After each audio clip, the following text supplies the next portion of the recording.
नमस्ते दोस्तों, आज के आईना में आपका स्वागत है। मैं हूं अनिल और आज हम बात करने वाले हैं पश्चिम बंगाल चुनाव के उस बड़े अपडेट की जिसने सियासी माहौल को पूरी तरह बदल दिया है।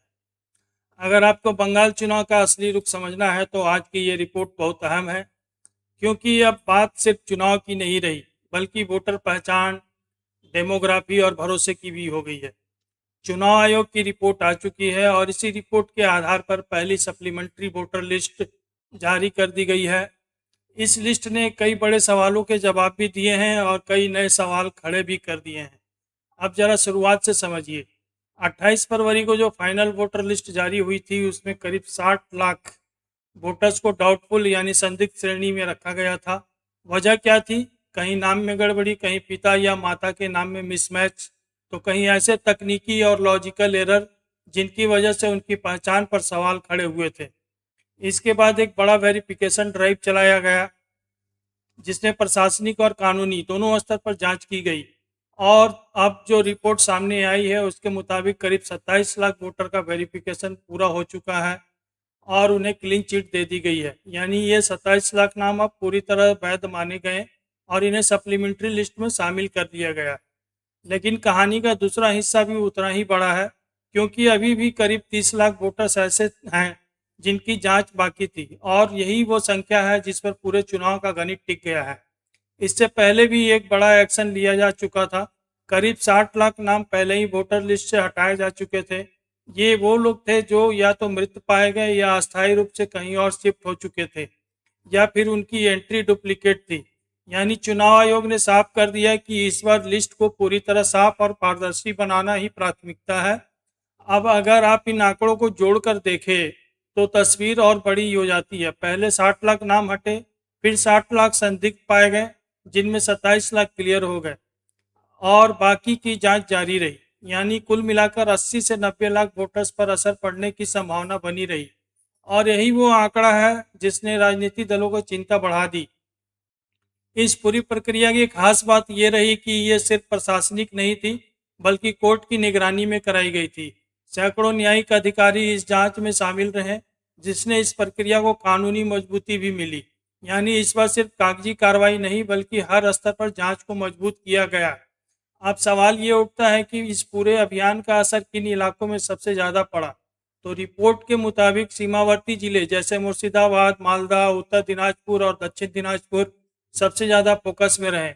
इन इलाकों में पिछले कुछ सालों में जनसंख्या में असामान्य वृद्धि देखी गई थी, जो राज्य और देश के औसत से काफ़ी ज़्यादा थी और इसी वजह से यहाँ का वोटर लिस्ट पर सबसे ज़्यादा सवाल उठे थे।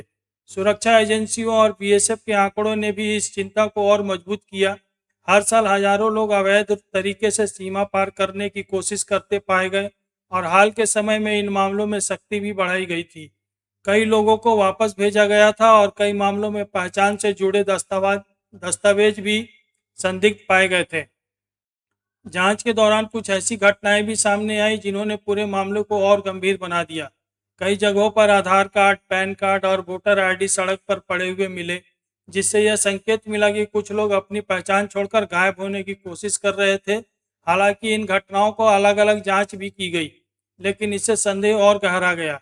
जैसे ही सप्लीमेंट्री लिस्ट जारी हुई, राज्य में सुरक्षा के कड़े इंतजाम किए गए। संवेदनशील इलाकों में पुलिस और केंद्रीय बलों की तैनाती बढ़ाई गई, क्योंकि प्रशासन का अंदेशा था कि इस लिस्ट के बाद राजनीतिक तनाव बढ़ सकता है। अब रा, अब अगर राजनीतिक नज़रिए से देखें तो इस पूरे मुद्दे ने चुनाव को एक नए स्तर पर पहुंचा दिया।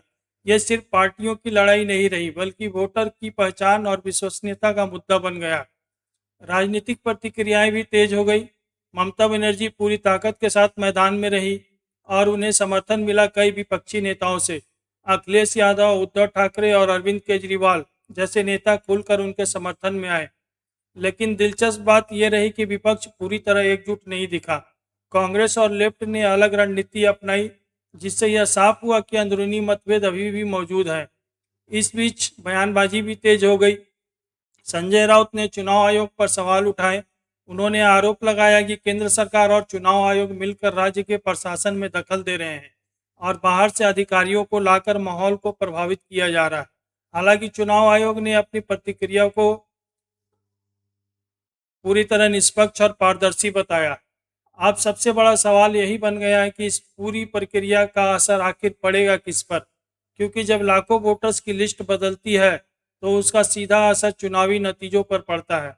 जिन इलाकों में ज़्यादा नाम हटे वहां समीकरण बदल सकते हैं, और जहां ज़्यादा नाम जोड़े गए वहां नई राजनीतिक ताकत उभर सकती है। यानी 2026 का ये चुनाव सिर्फ सरकार बदलने का चुनाव नहीं रहा, बल्कि ये बन गया है एक टेस्ट कि देश में वोटर लिस्ट कितनी साफ, कितनी पारदर्शी और कितनी भरोसेमंद है।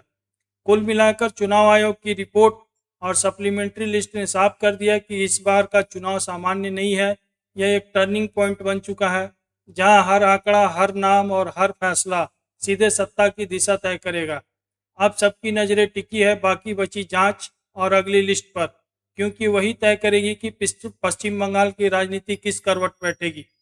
इसी के साथ आज के आईना में बस इतना ही। अगर आपको ये विश्लेषण पसंद आया हो तो चैनल को सब्सक्राइब जरूर करें और ऐसे ही गहराई वाले खबरों के लिए जुड़े रहें। धन्यवाद।